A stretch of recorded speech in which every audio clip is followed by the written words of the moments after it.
घ्या की लोकसभेमध्ये जे नुकसान व्हायचं होतं या ठिकाणी ते नुकसान या ठिकाणी महायुतीचं झालेलं आहे, महायुतीच्या उमेदवाराचं झालं आहे। विधानसभेचा ट्रेंड काय असेल हे मी आजच सांगणार नाही, येणारा काळ ठरवेल।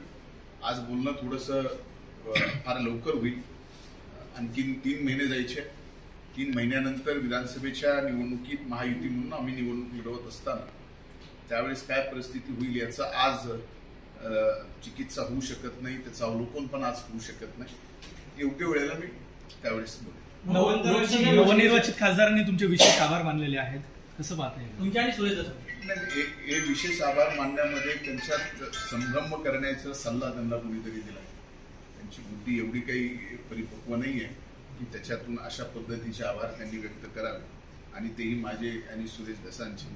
याच्या पाठीमागं पूर्णपणानं संभ्रम निर्माण करणं आणि संभ्रम निर्माण करून कुठंतरी वितुष्ट निर्माण करून पुन्हा एकदा अशा पेटलेल्या वातावरणात आपली भाकर भाजून घ्यायची या संदर्भातला एक स्टेटमेंट त्यांचं दिसतं। भावांतर योजना तुम्ही नाही, एक हे विशेष आभार मानण्यामध्ये त्यांच्यात संभ्रम करण्याचा सल्ला त्यांना कोणीतरी दिला आहे।